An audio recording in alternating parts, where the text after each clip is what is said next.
right, welcome back. Last week we talked about collection development and the process of selecting resources for the library. But now that you've decided, what materials you're going to select, how do you actually get them into the library?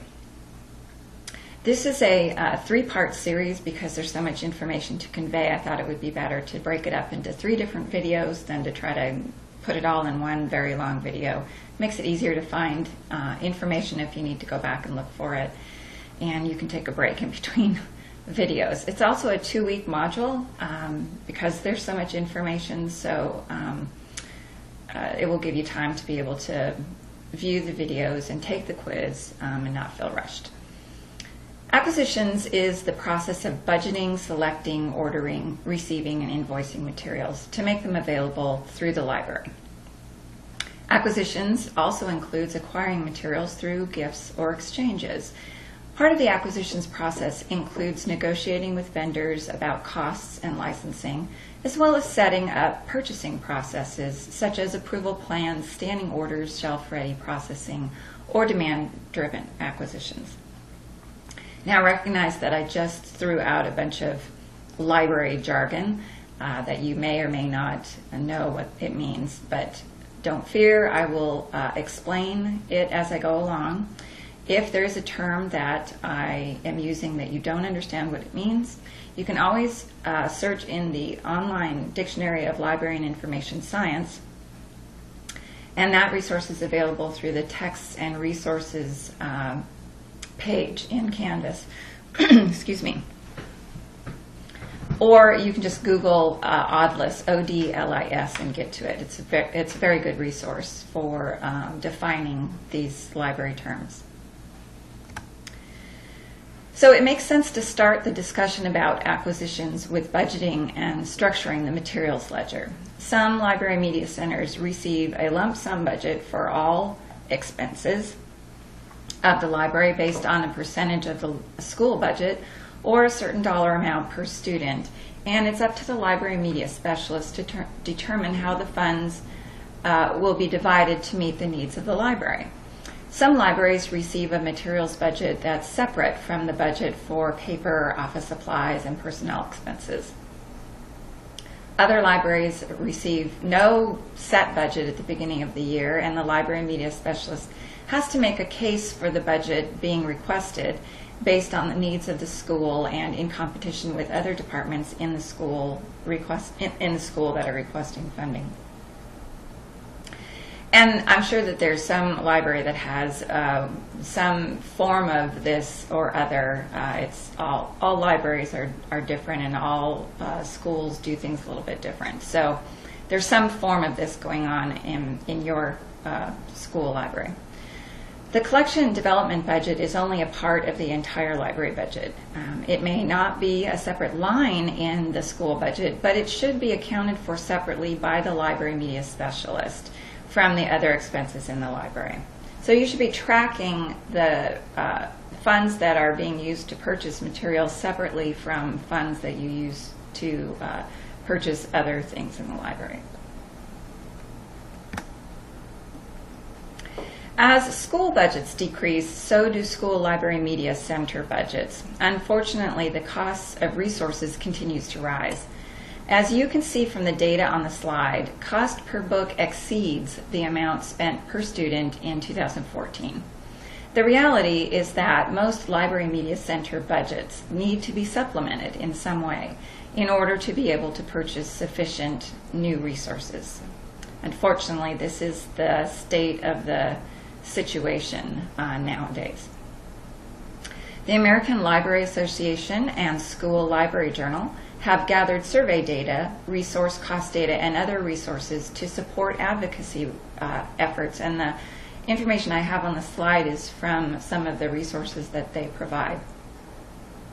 So the first four resources that I've linked to in the readings box in the Find Acquisitions Reading tab in the Library Guide provide a wealth of data about library materials budgets and spending, as well as costs of resources. So you can use that information for your advocacy needs. The first step to raising additional funds for the Library Media Center is to become an advocate for it. Using data from both your own library as well as comparing and contrasting it to data from other libraries around the nation goes a long way to supporting your pleas for additional resources. Principals and superintendents like to see data.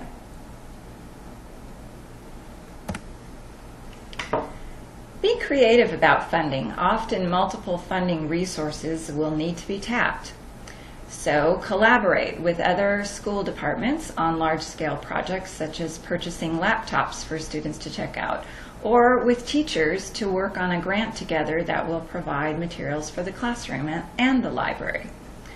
Grants are free money available from the federal and state governments, corporations, and foundations. In the library guide, I have linked to several websites that provide information about grants available for school library media centers. Check with your school district for guidelines and regulations related to fundraising. They may have someone who's available to help you write the grant, and you don't want to be in competition with another library in your district for the same grant monies. I've listed some other fundraising ideas on the slide.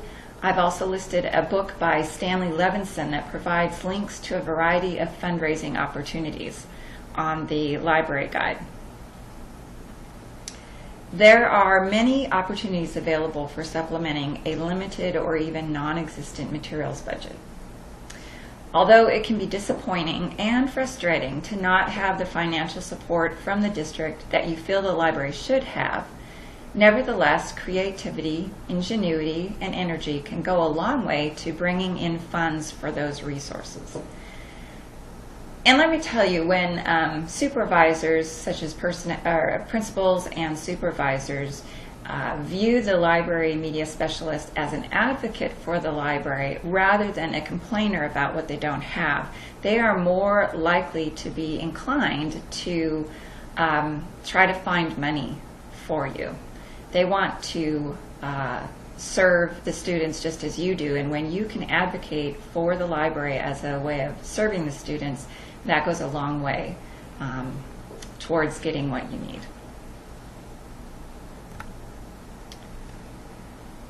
Whatever funds are available for collection development need to be apportioned appropriately to support all grade levels, subjects, and formats, such as print, media, subscriptions, and electronic resources. And they need to be tracked in a ledger. If you have an integrated library system, it usually includes an acquisitions module in which you can structure the ledger to accommodate the way you have chosen to divide up the materials budget. If you do not have an ILS, a software budgeting program can be used, or the budget can even be tracked on Excel. The point is that you establish a way to keep track of the funds available for spending, when the funds are expended, and how much you have available to spend. There is no one right or wrong way to divide up the funds. However, a collection development plan will help to make sure that all areas of the collection are developed in a systematic way and will inform the budgeting process. Some ways of structuring the budget are to do it by subject area or by department, such as the English department or the math department. You can structure it by grade level, or you can structure it by format. If you loan electronic devices such as calculators, ebook readers, iPads, etc., you will need to plan to budget for replacing out-of-date technology. Some other factors that might influence how the budget is structured and how the funds are distributed include changes to the curriculum, supporting supplemental programming such as honors courses, as well as gifted special needs and ESL students. You might want to add a small budget for reading motivation programs. Standing orders, approval plans, and subscriptions should also be included in the budget and are ways you can reserve funding to support ongoing resources. We will discuss these purchasing methods later in this module. However the budget is structured, plan to spend the funds in a systematic way. You want to make sure that you don't overspend at the beginning of the year and not leave enough funds for end-of-year purchases. You also don't want to underspend early on, resulting in having to make some last-minute purchases that you don't lose, so that you don't lose any of the materials budget because it didn't get spent. The easiest way to accomplish this is to divide your purchasing budget by 10 for the number of months of the school year, and plan on spending the monthly amount each month. Just remember that you need to invoice all the purchases before the end of the fiscal year, so you'll have to place the orders with enough time to receive materials and get them invoiced. It's always not wise to keep a wish list of resources in the event you have extra funds or the principal finds some funding that he needs to spend toward the end of the year.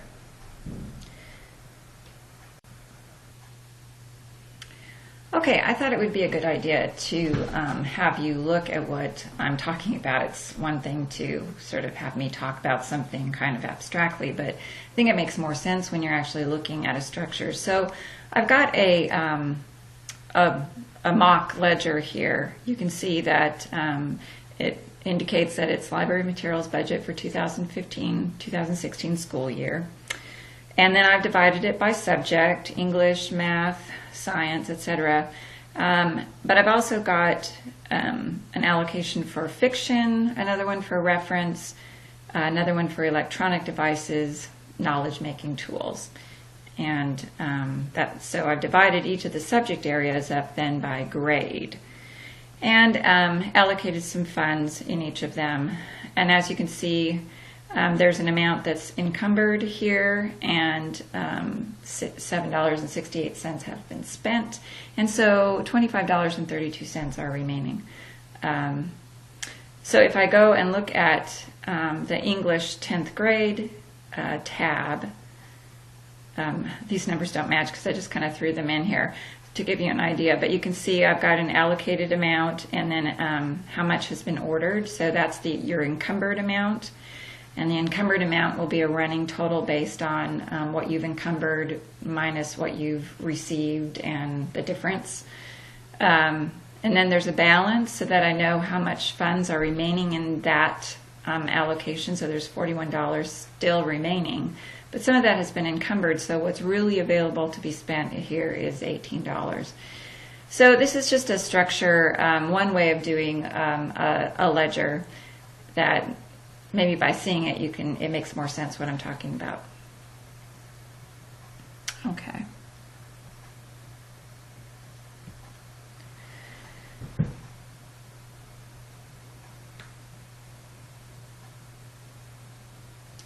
So other collections to include in the budget structure are materials for professional development and support for teachers, supplemental resources such as manipulatives and models, and resources to enable the creation of new information, such as video editing software. You also might want to allocate an amount that will be used to cover materials that have been lost or damaged.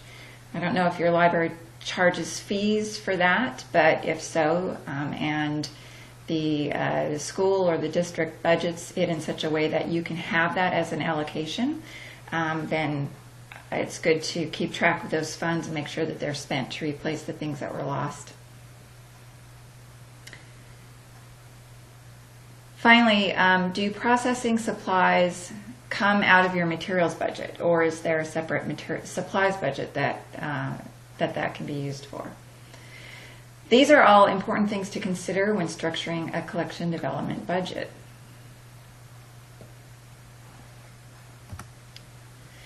If you have an integrated library system, or ILS, you can use that to track your purchases, receipts, and invoices. Alternatively, bookkeeping software or even an Excel spreadsheet will work to build the structure of the budget and then monitor it. You'll also be able to track when you receive the items you order or cancel items if the resource is out of print or out of stock.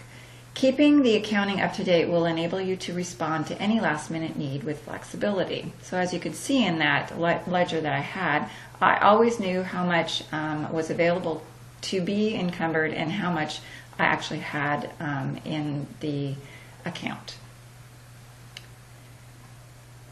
Data can be pulled fairly quickly from an ILS to be used to support budget requests and collection development decisions, and make sure your accounting is in sync with the district's accounting. So being able to do your budgeting in the ILS is a real bonus because it connects then with other data that you have in there.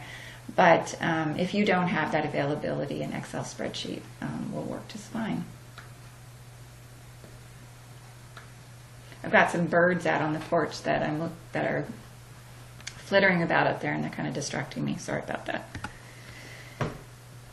It's a good idea to create a timeline for spending to make sure that needs that come up throughout the year can be met. In other words, you don't want to spend too much at the beginning of the year and not have anything left for later needs. If you have a collection development plan, this will facilitate creating a spending timeline. Additionally, you'll be able to monitor ongoing commitments like standing orders, subscriptions, approval plans, or electronic resources to make sure you have enough funds to pay these when they come due. For instance, your subscription might need to be renewed at the beginning of the calendar year in January, and yet your budget is a school year budget, so you want to make sure that you have allocated enough funds in the to pay for the subscriptions and don't spend those funds before January. So that's why it's a good idea to have a line item for subscriptions in your budget and set aside what you know you're going to need to spend on subscriptions, and then you won't touch it when you're spending for other resources. It's also important to monitor spending to make sure that all library materials funding is spent by the end of the fiscal year. Avoid the last-minute rush to spend money so you don't lose it next year, as this can lead to bad purchasing choices. If you do have those last-minute rushes and you've created a wish list, you can quickly pull from that wish list, and those would have been resources that you would have had time to make decisions on whether you wanted them or not, and know that by ordering those materials you're getting good quality resources. So make sure you have a spending plan for the entire year.